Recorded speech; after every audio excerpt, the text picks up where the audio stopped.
Le festival qui s'appelle Tribu Brindille Festival, c'est une journée complète de joie et de parole qui nous permettent aussi de mettre en lumière plus largement cette cause des jeunes aidants. Et on a eu de nombreux jeunes qui nous ont dit que c'est la plus belle journée de notre vie.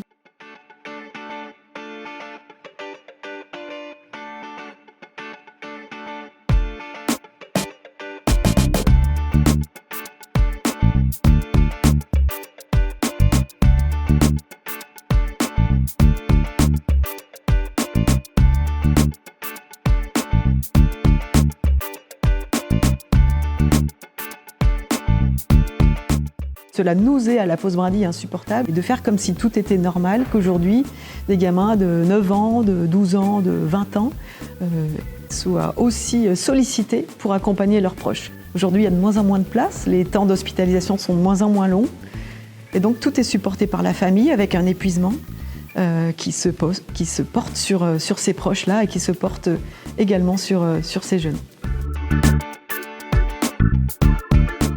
Les jeunes aidants, on peut avoir plusieurs définitions. En tout cas, pour nous, ce sont les jeunes qui accompagnent ou qui ont accompagné un proche en difficulté de santé, maladie, handicap, addiction, et qui ont eu des impacts ou qui ont des impacts importants sur leur propre vie du fait de cette situation. Les jeunes aidants ne sont pas nécessairement assignés à être aidants toute leur vie, et on porte beaucoup ça. Vous pouvez aussi, même si vous êtes solidaire et c'est très important pour vous, vous pouvez aussi faire autre chose de votre vie. Pour ceux qui effectuent par exemple des transferts physiques d'un lit à un fauteuil roulant très régulièrement, on peut avoir déjà de façon précoce des problèmes de dos, des problèmes musculo-squelettiques. Et puis la question de la charge mentale, et on a beaucoup de dépression. Voilà, on a quand même beaucoup de jeunes qui, plus le temps passe, se rendent compte de ce qu'ils ont perdu, de ce qu'ils n'ont pas pu faire, et puis l'inquiétude de perdre son proche, l'inquiétude de la maladie de son proche, la culpabilité aussi de ne jamais en faire assez, et tout ça à une période de construction identitaire qui est essentielle en fait dans la vie d'une personne. Je pense que dans la société française, on n'est pas très attentif à ce que vivent les jeunes. Bien sûr, on ne pourra pas résoudre les problèmes de santé des proches, mais on pourra tous demander à ces jeunes comment ils vont déjà. Et parfois, cette seule question suffit pour eux à se sentir exister. Et donc, à casser ce sentiment terrible d'être seul à porter ça. Et cette solitude qui est délétère, en fait, qui détruit un être en construction. Et la sensation d'isolement, c'est comme une prison. C'est vraiment un enfermement qui porte très souvent à la dépression. Donc vraiment, ce qui est très important pour nous, c'est de lutter contre cette sensation d'isolement, cette charge ressentie.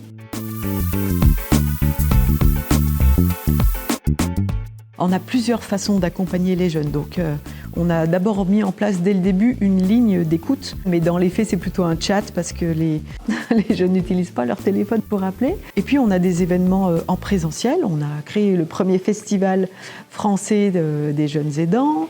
On a des ambassades qui vont être créées très bientôt directement dans les établissements scolaires pour que les jeunes puissent trouver des safe places pour se réunir, libérer leurs paroles entre eux et ensuite porter leurs problématiques auprès des adultes.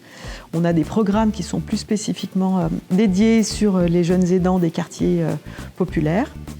Et on a un gros travail de communauté digitale pour pouvoir à terme, le plus vite possible, créer une application d'entraide et de soutien entre jeunes aidants.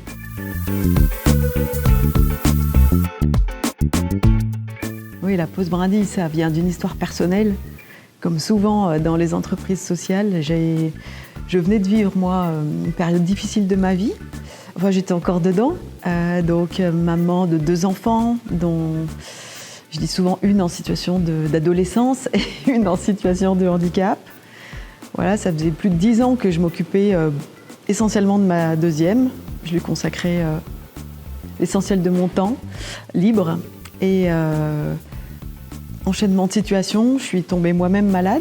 J'ai fait un burn-out très important également. J'ai perdu mon emploi, je me suis séparée. C'est C'est vraiment une dégringolade malheureusement assez classique chez les aidants familiaux. Et quand je me suis relevée de tout ça, je me suis rendu compte que j'avais vraiment très peu vu et considéré ma grande fille. J'avais rencontré beaucoup de jeunes pendant cette période-là qui prenaient soin de leurs parents, qui prenaient soin de leurs frères et sœurs. Et voilà, il m'a semblé important d'accompagner en fait ce public.